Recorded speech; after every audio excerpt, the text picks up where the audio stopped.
السلام علیکم ورحمۃ اللہ وبرکاتہ۔ محترم ناظرین، استقبال ہے آپ کا آپ کے اپنے یوٹیوب چینل قرآن اور سائنس میں۔ اس چینل کے ذریعے معلومات آپ کی خدمت میں قرآن اور حدیث کے ذریعے پہنچائی جائے گی۔ اس سلسلے میں ہم روزمرہ کی دعائیں اور اذکار کے متعلق معلومات حاصل کریں گے۔ حضرت عائشہ رضی اللہ عنہ سے روایت ہے کہ رسول اللہ صلی اللہ علیہ وسلم نماز میں یہ دعا مانگتے تھے: اللہم انی اعوذ بک من عذاب القبر واعوذ بک من فتنۃ المسیح الدجال واعوذ بک من فتنۃ المحیا وفتنۃ الممات اللہم انی اعوذ بک من المعاصم والمغرم۔ یا اللہ، میں قبر کے عذاب سے تیری پناہ چاہتا ہوں، اور کانِ دجال کے فتنے سے، اور زندگی اور موت کے فتنے سے۔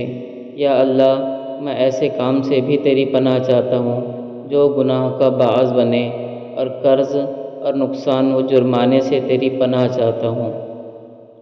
اس پر ایک شخص نے کہا: آپ صلی اللہ علیہ وسلم مغرم یعنی قرض وغیرہ سے اتنی زیادہ کیوں پناہ مانگتے ہیں؟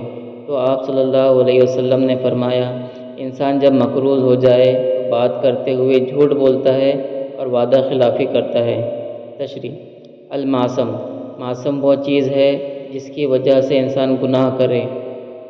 المغرم وہ چیز ہے جس کو ادا کرنا کسی جرم یا معاملہ وغیرہ کی وجہ سے انسان پر لازم آئے۔ معصم حقوق اللہ کی طرف اشارہ ہے، جبکہ مغرمی میں حقوق العباد کی طرف اشارہ ہے۔ اسی سلسلے کو جاری رکھتے ہوئے روزمرہ کی دعائیں اور اذکار کے متعلق معلومات حاصل کریں گے۔